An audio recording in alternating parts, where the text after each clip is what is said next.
नमस्कार दोस्तों, आपका बहुत बहुत स्वागत है मेरे यूट्यूब चैनल पर।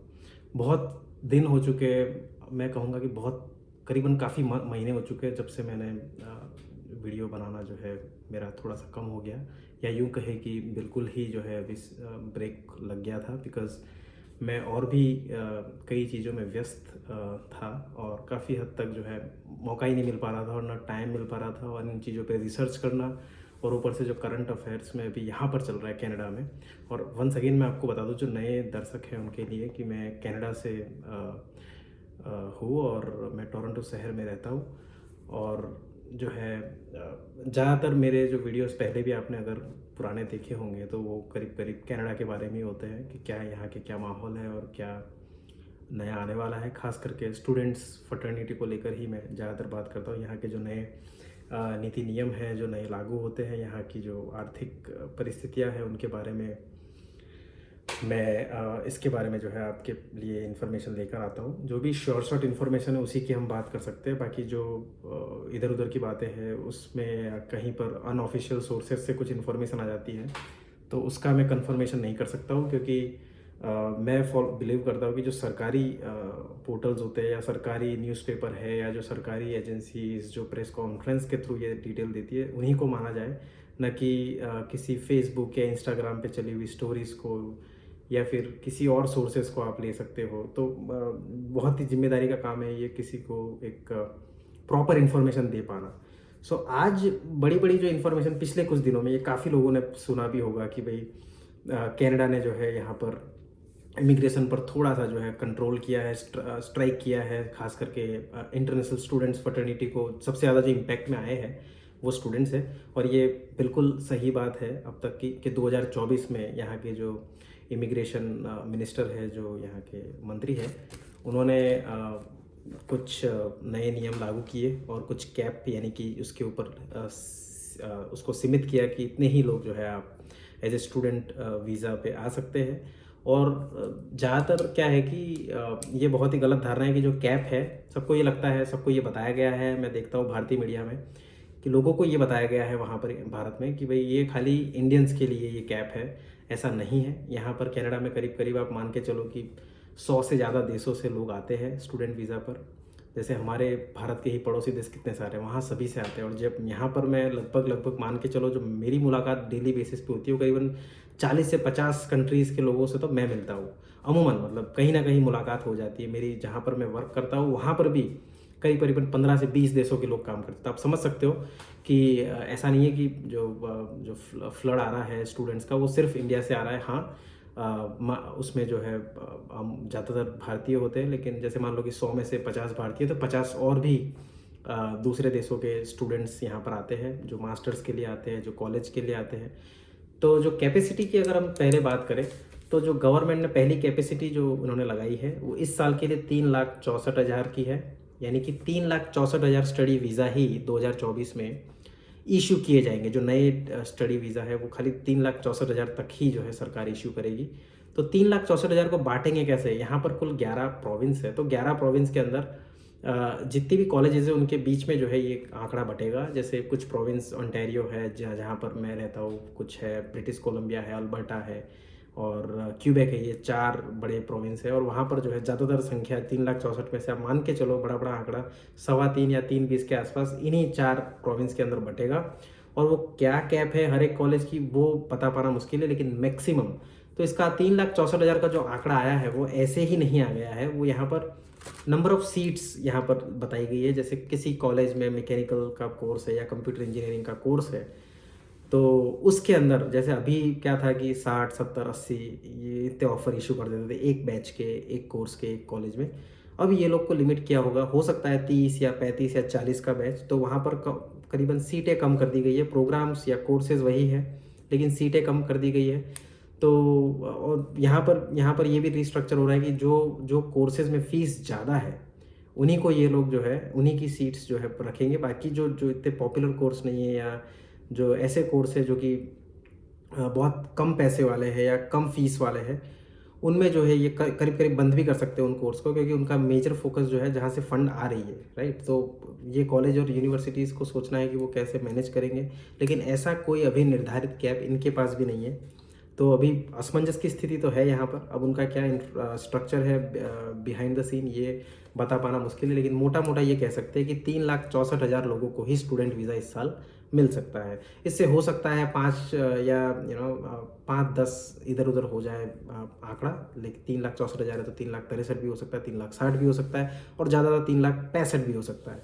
तो ये एग्जैक्टली आपको ये हार्ड कोडेड नहीं बताया गया है कि 3,64,000 तक हम सीमित रखेंगे, उससे ऊपर भी थोड़ा बहुत जा सकता है। अब इसके अंदर 3,64,000 वो है जो कि कॉलेजेस में स्टडी करने के लिए आता है। कॉलेजेस को समझना यहाँ पर बहुत ज़रूरी है। यहाँ पर 2014 की स्थिति अगर मैं बताऊँ तो कुल 43 पब्लिक कॉलेजेस थी, और उसमें कुछ प्राइवेट संस्थानों में भी उनके लोकेशन चलते थे। जैसे एक कॉलेज का कैंपस मान लो कि एक सिटी एक्स में है, और उसका दूसरा कैंपस दूसरे सिटी में उनको करना है, लेकिन वो इंफ्रास्ट्रक्चर नया नहीं करना चाहते, तो वो किसी प्राइवेट कॉलेज को वहाँ की लोकल पकड़ेंगे और उसी में जो है उसका एक आध प्रोग्राम जो है वहाँ से वो इशू करवा सकते हैं उस पर्टिकुलर कॉलेज के नाम से।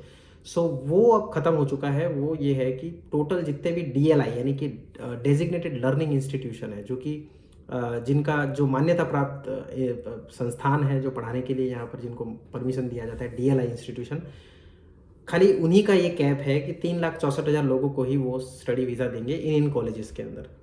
अब रही बात 3,64,000 आंकड़ा कैसे बटेगा, तो वो अक्रॉस द फॉर्मेट है। उसमें चाइनीज स्टूडेंट्स भी सेकंड हाईएस्ट नंबर पे आते हैं, देन फिलिपिनो आते हैं, फिर साउथ एशियन के और थोड़े बहुत कंट्रीज है वहाँ से आते हैं, जैसे पाकिस्तान से आते हैं, भूटान से, नेपाल से, बांग्लादेश से, अच्छा खासा चंक वहाँ से निकल कर आता है। तो अगर साउथ एशिया की बात करें हमारे दक्षिण एशिया में, तो वहाँ पर से काफ़ी लोग स्टूडेंट वीज़ा के लिए अप्लाई करते हैं हर साल। तो इनका ये था कि 2021 में इन्होंने करीबन 8 लाख लोगों को, 8 लाख स्टूडेंट्स आए। 2022 में करीबन 8.25 लाख, 8.5 लाख स्टूडेंट आए। लेकिन एक चीज़ मुझे हैरान करने वाली थी कि उनका जो इमिग्रेशन का आंकड़ा था, तो उन्होंने ये कहा कि करीबन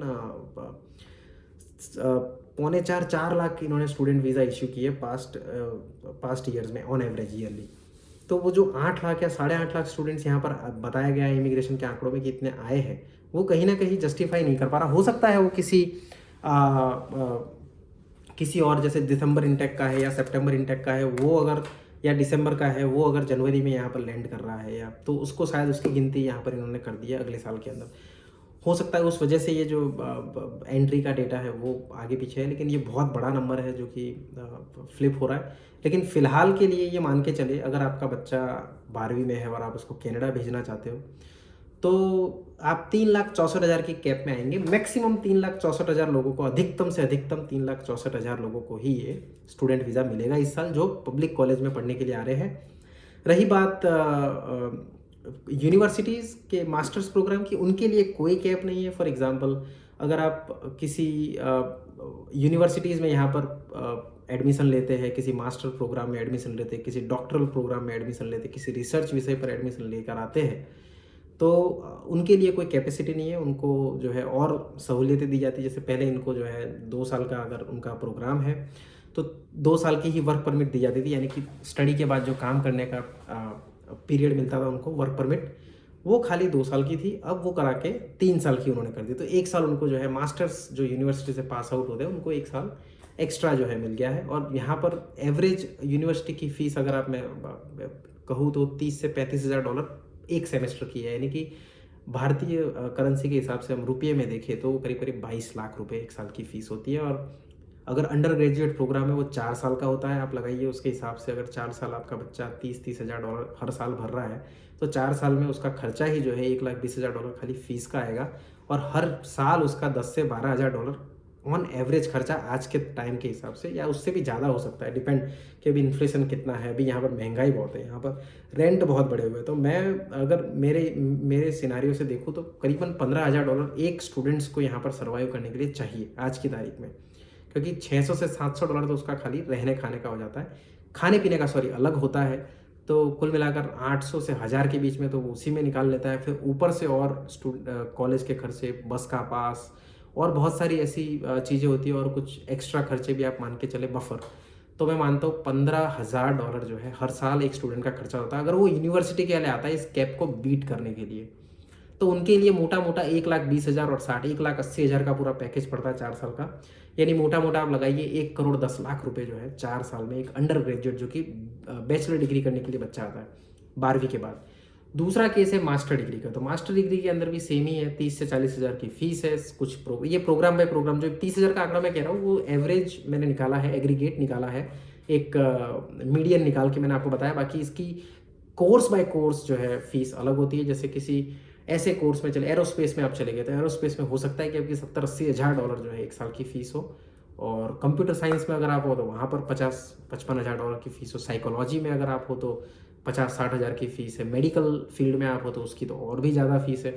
तो घूम मिलाकर मतलब कुल मिलाकर जो है फीस का जो मैंने आपको मोटा मोटा आंकड़ा बताया वो 1,10,00,000 का अगर 4 साल के प्रोग्राम में आते, 2 साल के प्रोग्राम में आते हैं तो कहीं ना कहीं 50 लाख में आपका हो जाता है। तो ये बहुत बड़ी रकम है अगर किसी इंडियंस को यहाँ पर इन स्टडीज़ के लिए आना हो। और वाकई में यहाँ की यूनिवर्सिटीज़ बहुत ही पॉपुलर है, यहाँ की जो टॉप्स यूनिवर्सिटीज़ है उनकी फ़ीस बहुत ज़्यादा है। तो जो स्टूडेंट्स हमारे जो आते हैं ज़्यादातर चंग में 3,64,000 का कहा है, तो इसमें से सारे देशों के मिला के होगा। मैं मान के चलो कि इसमें 3 लाख अगर भारतीय भी हो, या 2,70,000 2,60,000 के करीबन भारतीय भी जो है इसमें अप्रूव हो सकते हैं। दूसरी बात, यहाँ पर बहुत सारी सोशल मीडिया पर मैंने देखा है कि बहुत ही मिसबिलीफ या मिस इन्फॉर्मेशन कोट की जा रही है कि भाई आपका कनाडा और जो भारत के जो रिश्ते हैं, जो हालात हैं, उनकी वजह से किया गया है। तो ऐसा बिल्कुल नहीं है। मैं आपको एक बात क्लियर कर दूं कि इमिग्रेशन जो है डेफिनेटली एक हद तक सरकार का ही मंत्रालय है, उनकी नीतियाँ, उनकी पॉलिसीज़ है। लेकिन आप कहीं पर भी जो है अपना नुकसान करके जो है किसी को, मतलब आप ऐसा नहीं करोगे कि चलो मैं इंडियंस को बैन कर दूं या वीज़ा देना बंद कर दूं। तो इसमें तो इन्हीं का ही नुकसान है, क्योंकि अगर आप देखो ये इंडस्ट्री जो है 22 से 25 बिलियन डॉलर की है, स्टूडेंट्स इंडस्ट्री। अगर इसमें उन्होंने कम किया है तो उनका कहीं ना कहीं जो है सरकार को जो है डेफिशिएट आएगा। इस पे नुकसान सरकार का है, कनाडा सरकार का, न कि भारत सरकार का है। तो ये यहाँ पर समझना जरूरी है कि इनका ऐसा कोई मोटिव नहीं है स्टूडेंट्स और दूसरे इमिग्रेंट के खिलाफ में। ये कंट्री तो चाहता है कि इमिग्रेंट आए यहाँ पर, और ऐसा इमिग्रेंट आए जो पढ़ा लिखा इमिग्रेंट आए और इस देश को जो है मजबूती दे। इनको यंग लोग चाहिए। आप मान के चलो कि 20 से 35 साल के यंग लोग इनको बहुत ज़्यादा चाहिए। 20 से 30 साल के आप मान के चलो, क्योंकि जो स्टूडेंट्स आ रहा है अभी 12वीं के बाद आ रहा है, जिनकी एज करीब करीब 17 से स्टार्ट होके जो है 30 साल तक के लोगों को ये लोग जो अभी मतलब वेलकम कर रहे हैं विद पॉइंट्स। जैसे जैसी उम्र ज़्यादा होती है पॉइंट्स होते हैं, लेकिन स्टूडेंट्स जो आता है इनको चाहिए कि जो यंग ब्लड आए वो ज़्यादा है, ताकि इनको अगले कुछ 30-35 सालों तक कम से कम वो पेंशन का बर्डन इनके ऊपर ना हो। सो आप एज ए यंगस्टर आते हो, यहाँ पर कमाते हो, यहाँ पर टैक्स पे करते हो, यहाँ पर पेंशन का प्रीमियम देते हो, यहाँ पर इंश्योरेंस का प्रीमियम देते हो, तो उससे क्या है कि इनका इकोनॉमी बहुत ही बेहतर होता जाता है साल दर साल जो है इनका। क्योंकि हमारे जो इमिग्रेंट है बहुत ही मेहनत करते हैं, जितने भी देशों से आते हैं बिल्कुल लगभग सारे ही जो है बहुत ही दम लगाकर यहाँ पर काम करते हैं, और सभी अपना अपना टैक्स बिल्कुल ईमानदारी से भरते हैं। तो इसी देश को मजबूती दे रहे हैं हम कुल मिलाकर। सो अगर मान के चलो 3,64,000 बच्चा आ रहा है, उसमें से 2.5 लाख भी अगर भारतीय आ रहा है तो भी एक फिर भी बहुत बड़ा नंबर है। और ये करने की वजह अब मैं आपके पास आता हूँ कि ये क्यों किया गया। तो यहाँ पर सबसे ज़्यादा दिक्कत था हाउसिंग का, मतलब रहने की सुविधाएं यहाँ पर नहीं थी। और यहाँ पर जो रेंट, यहाँ पर जो किराया जो है अपार्टमेंट का, वो काफ़ी बढ़ा हुआ है। आप अगर मैं आपको रफ आइडिया दूँ तो यहाँ पर एक अपार्टमेंट, अगर आप एक बेडरूम का अपार्टमेंट करीबन 400-500 स्क्वायर फीट की साइज़ का डिसेंट अपार्टमेंट अगर आप देखें तो $2,400 से $2,500, यानी कि प्रति माह आपको 1.5 लाख से पौने 2 लाख रुपए खाली एक रूम का किराया है। अगर वो किसी के साथ शेयर भी करते हो आप, 500 स्क्वायर फीट में एक रूम अगर 10 बाय 10 का, 10 बाय 11 का है, उसमें शेयर भी करते हो, फिर भी अगर 2 बंदों के साथ करो $1,200। अगर 4 बंदे रहोगे कैसे भी करके तो आपको जो है 600-600 तो फिर भी आएगा। प्लस आपका लाइट बिल है, दूसरे इधर उधर के फ़ोन बिल्स, ये वो, तो कुल मिलाकर खर्चा बहुत बढ़ गया है यहाँ पर। और यहाँ पर फूड क्राइसिस, जो यहाँ पर फूड इन्फ्लेशन है बहुत ज़्यादा है। लगभग 20 से 30% जो है चीज़ों में मतलब उछाल आया है कीमतों में। और यहाँ पर गैस प्राइसेस अगेन वो भी बहुत ही ज़्यादा बढ़ी। गैस का मतलब है पेट्रोल, प्रोपेन यहाँ पर बोलते हैं, जो हमारे पेट्रोल बोलते हैं।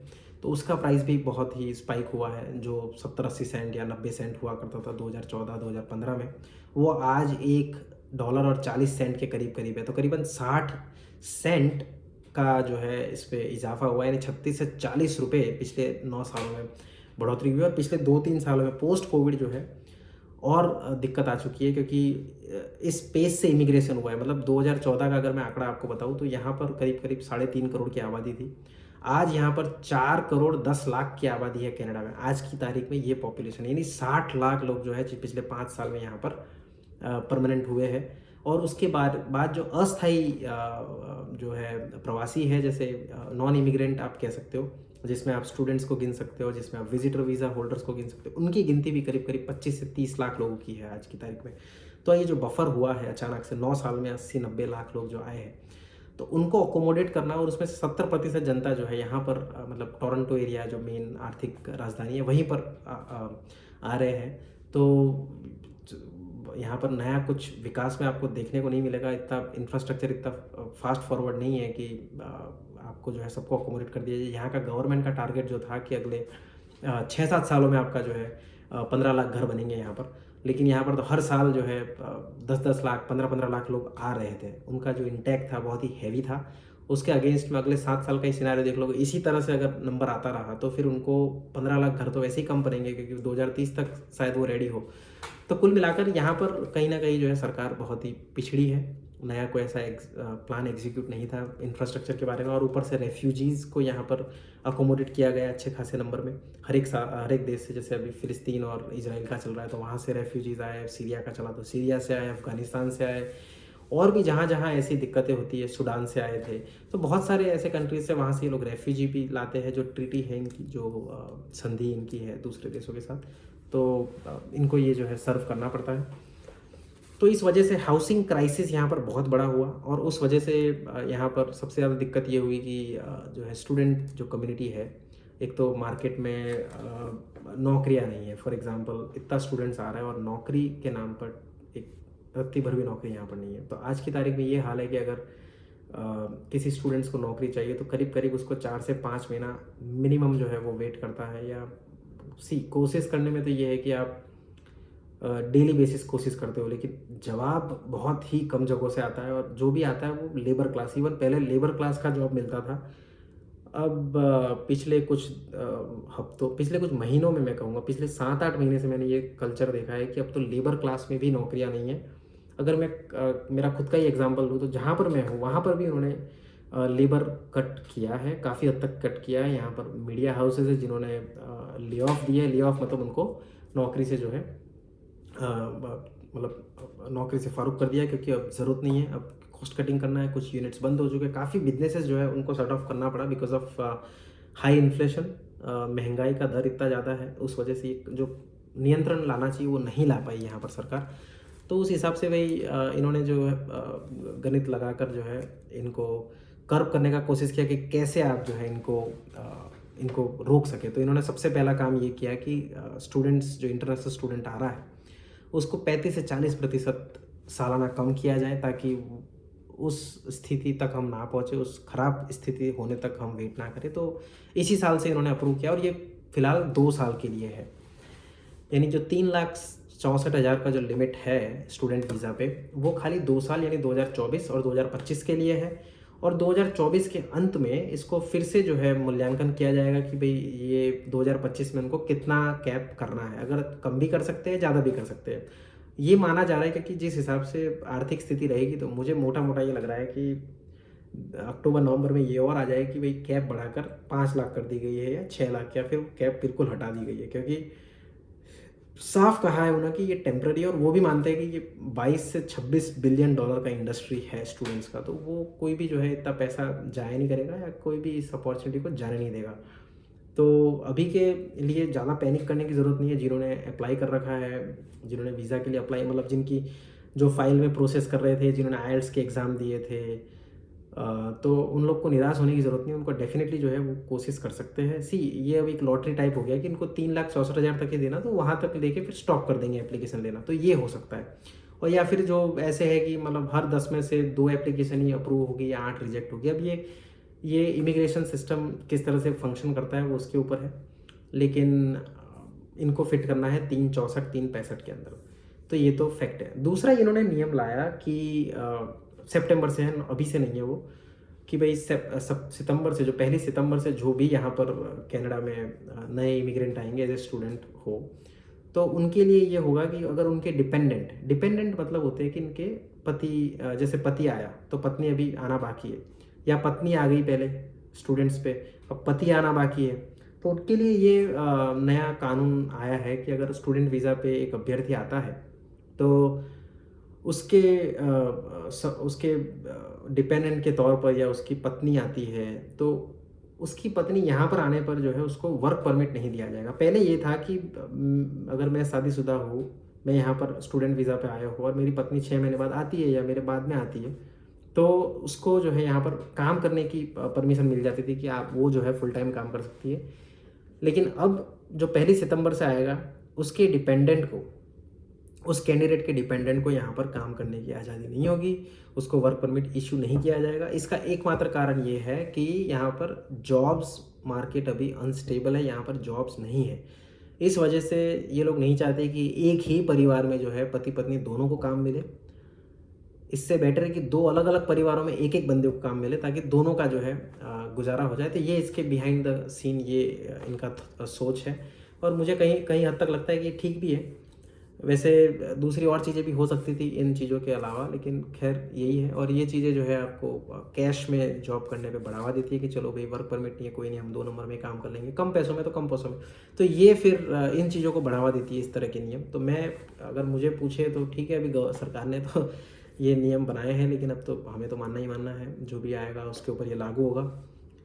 तीसरी चीज़ इन्होंने कही कि जो भी स्टूडेंट्स आएंगे उनके परिवारजनों को जो है विजिटर वीज़ा जो है इनिशियली नहीं दिया जाएगा। जो 1-2 साल में या स्टूडेंट्स आने के बाद उनके पेरेंट्स के लिए विजिटर अप्लाई करते हैं, ग्रैंड पेरेंट कैटेगरीज में, तो उनके ऊपर रोक लगा सकते हैं, इन्होंने ये कहा है। तीसरी बात में इन्होंने ये उल्लेख किया है। तो ये भी गारंटीड नहीं है कि ये आएगा, आने वाले हफ्तों में ये कर सकते हैं, ये कहा था। तो ये चीज़ों पे जो है इन्होंने काम किया है। और पिछले साल दिसंबर में जो स्टूडेंट्स यहाँ पर आते, जो विद्यार्थी आते थे, उनको 20 घंटे की परमिशन होती थी, लेकिन इन्होंने एक्सटेंड किया हुआ है प्रोग्राम 2021 से, आई थिंक। तो ये अप्रैल तक ये प्रोग्राम चलेगा कि अप्रैल तक जो स्टूडेंट्स है वो कम से कम 40 घंटे काम कर सकता है। इसका एक वजह ये थी कि बीच में ये हुआ था कि स्टूडेंट्स को बहुत ही सफ़र करना पड़ता था, और 20 घंटे में उनको जो है नौकरियां नहीं मिलती थी, क्योंकि कोई भी अगर दुकानदार है या कोई भी कंपनी है, कोई भी वेयरहाउस है, उसको चाहिए कि फुल टाइम 40 घंटे कोई उनके पास काम करे, यानी हर रोज़ के 8-8 घंटे काम करे, ताकि अदरवाइज़ उनको फिर 20-20 घंटे काम करेंगे तो 2 एम्प्लॉयज़ रखने पड़ेंगे, 2 एम्प्लॉयज़ का अलग अलग हिसाब किताब रखना पड़ेगा। तो उनके लिए आसान था कि एक ही बंदा ले जो 40 घंटे काम कर सके। तो उसके लिए सरकार ने ये करा कि भाई स्टूडेंट्स को और उनके आजीविका के भी ऊपर भी मतलब असर ना हो, कि काफ़ी स्टूडेंट्स ने प्रोटेस्ट भी किया था, जॉब नहीं मिल रहे थे, राइट, आत्महत्या हो रही थी काफ़ी स्टूडेंट्स की, भाई उनकी फ़ीस की भरपाई नहीं हो रही थी।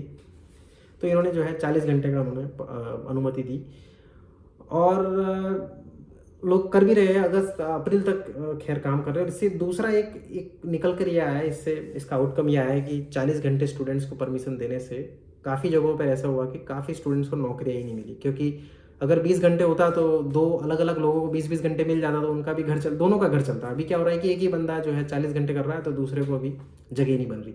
तो ये कहीं ना कहीं एक इसका बहुत ही बुरा असर हुआ है। लेकिन यही नीति है सब जगह मोस्ट लाइकली। अभी इस सिचुएशन में तो इससे बेटर तो सॉल्यूशन कोई था नहीं, क्योंकि किसी एक को तो प्रॉपर करना ही था, दोनों को आप नहीं कर सकते। दोनों की आप जो है, अगर एक को 20 दिया, दूसरे को 20 दिया, वैसे अगर फंक्शन नहीं कर रहा था तो ठीक है, चलो उन्होंने 40 घंटे का दिया। और कुछ लेबर शॉर्टेज को इन्होंने जो है फुलफिल करने के लिए, कोरोना के दरमियान जो लेबर शॉर्टेज बहुत हुआ है यहाँ पर, तो उस वजह से भी स्टूडेंट्स को ये है कि 40 घंटे आप काम कर सकते हो।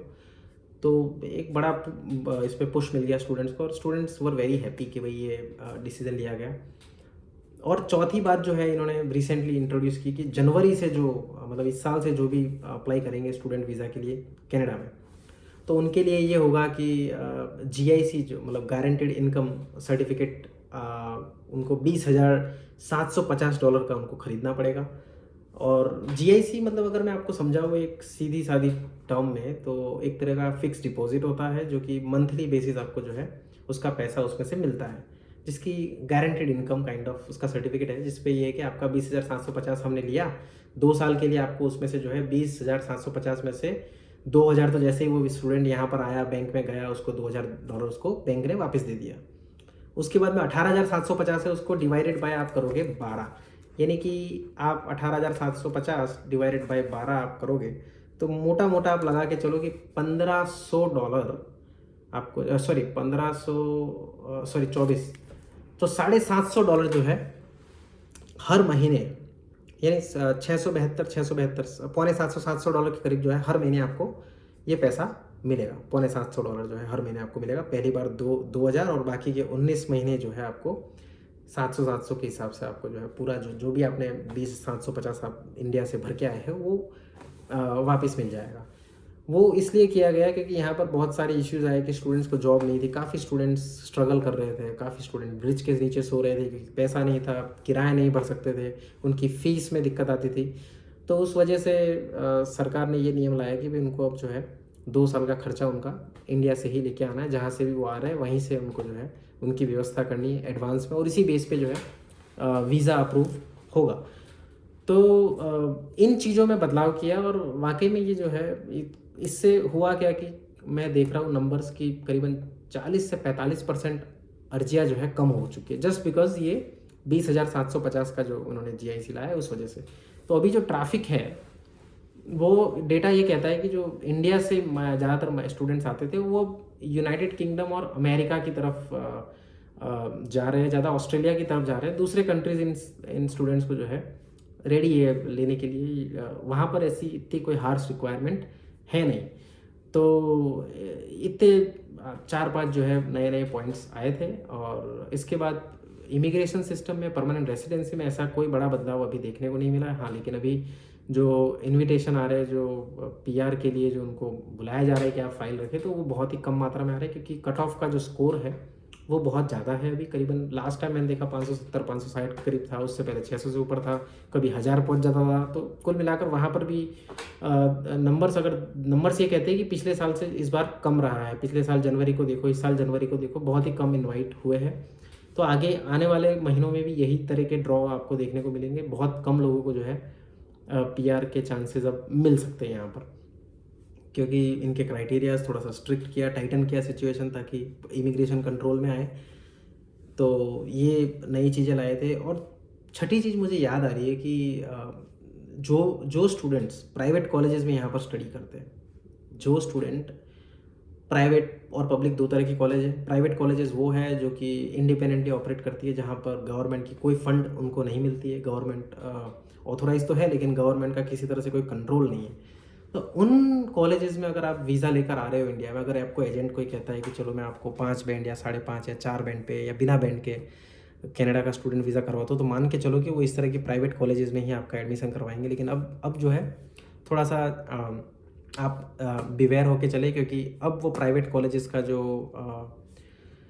स्टेटस रहेगा वो ये है कि अगर आपने उसमें एडमिशन लेकर यहाँ पर आए तो आपको यहाँ पर वर्क परमिट मिलना मुश्किल हो जाएगा। मुश्किल तो क्या, नामुमकिन है, क्योंकि प्राइवेट कॉलेज से स्टडी आपने 2 साल का किया, फिर उसके बाद आपको सीधा जो है बैक होम जाना है, क्योंकि उसके बाद कोई आपको वर्क परमिट नहीं दिया जाएगा। हाँ, अगर आपने पब्लिक कॉलेज में एडमिशन लिया है और 2-3 साल का जो भी कोर्स किया है उसके हिसाब से 3 साल का जो वर्क परमिट आपको मिलना चाहिए वो आपको मिल जाएगा। तो प्राइवेट कॉलेजेस के लिए ये है कि बहुत बुरी खबर है। तो अब मुझे नहीं लगता कि प्राइवेट कॉलेज यहाँ पर सस्टेन भी कर पाएगी, क्योंकि उनका जो बड़ा फ्लो था वो इंटरनेशनल स्टूडेंट्स ही था।